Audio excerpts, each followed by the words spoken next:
ಬೆಂಗಳೂರಿನಲ್ಲಿ ಹೇಗಿದೆ ಸಿದ್ಧತೆ ಆ ಬಗ್ಗೆ ಕೂಡ ಡೀಟೇಲ್ಸ್ ಅನ್ನು ಕೊಟ್ಬಿಡ್ತೀವಿ ನಿಮಗೆ. ಬೆಂಗಳೂರಿಗೆ ಸಂಬಂಧಪಟ್ಟಂತೆ ಭಾರತ ಪಾಕಿಸ್ತಾನ ಮಧ್ಯೆ ಯುದ್ಧ ಫಿಕ್ಸ್ ಆದಾಗ ಕೇಂದ್ರ ಗೃಹ ಇಲಾಖೆ ಮಾಕ್ ಡ್ರಿಲ್ಗೆ ಸೂಚನೆ ಏನೇನು ಕೊಟ್ಟಿದೆ. ಯಲಹಂಕದ ವಾಯುನೆಲೆ ಕಚೇರಿ, ಬೆಂಗಳೂರು ತರಬೇತಿ ಕೇಂದ್ರದ ಗಡಿ ಭದ್ರತಾ ಪಡೆಯ ಕಚೇರಿ ಇವರೆಲ್ಲರ ನೇತೃತ್ವದಲ್ಲಿ ಮಾಕ್ ಡ್ರಿಲ್ಗೆ ಸಿದ್ಧತೆ ಆಗ್ತಾ ಇದೆ. ಕರ್ನಾಟಕ ರಾಜ್ಯ ಸಿವಿಲ್ ಡಿಫೆನ್ಸ್ ಪ್ರಧಾನ ಕಚೇರಿಯಲ್ಲೂ ಕೂಡ ಮಾಕ್ ಡ್ರಿಲ್ಗೆ ಸಿದ್ಧತೆ ಆಗ್ತಾ ಇದೆ. ಬೆಂಗಳೂರಿನಲ್ಲಿ ಯುದ್ಧದ ಮಾಕ್ ಡ್ರಿಲ್ ಹೇಗಿರುತ್ತೆ ಗೊತ್ತಾ? ಬೆಂಗಳೂರಿನಲ್ಲಿ 68 ಸಿವಿಲ್ ಡಿಫೆನ್ಸ್ ವಲಯ ಇದೆ. 68 ಸಿವಿಲ್ ಡಿಫೆನ್ಸ್ ವಲಯ.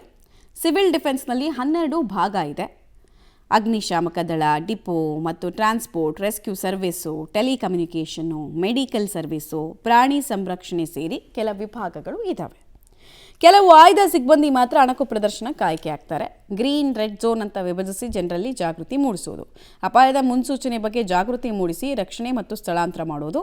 ಈ ಮಧ್ಯೆ ಡ್ರಿಲ್ನಲ್ಲಿ ಸಿವಿಲ್ ಡಿಫೆನ್ಸ್ ಇರ್ಬೋದು, NCC, NSS, ಹೋಮ್ ಗಾರ್ಡ್ಗಳನ್ನು ಕೂಡ ಬಳಕೆ ಮಾಡಲಾಗುತ್ತೆ. ಬಿಕಾಸ್ ಇವರಿಗೆಲ್ಲ ಬೇಸಿಕ್ ಫೆಸಿಲಿಟೀಸ್ ಆಲ್ರೆಡಿ ಕೊಟ್ಟಿರ್ತಾರೆ. ಮಾಕ್ ಡ್ರಿಲ್ಗೆ ಪ್ರತ್ಯೇಕ ಸ್ಥಳವನ್ನು ನಿಗದಿ ಮಾಡಲಾಗತ್ತೆ. ಅಲ್ಲಿ ಅದರ ಪ್ರದರ್ಶನಗಳು ಆಗತ್ತೆ. SDRF, NDRF ಅವರು ಕೂಡ ಆ ಸಿಬ್ಬಂದಿಗಳು ಕೂಡ ಭಾಗವಹಿಸ್ತಾರೆ ಅನ್ನೋದು ತಿಳಿದು ಬರ್ತಾ ಇದೆ.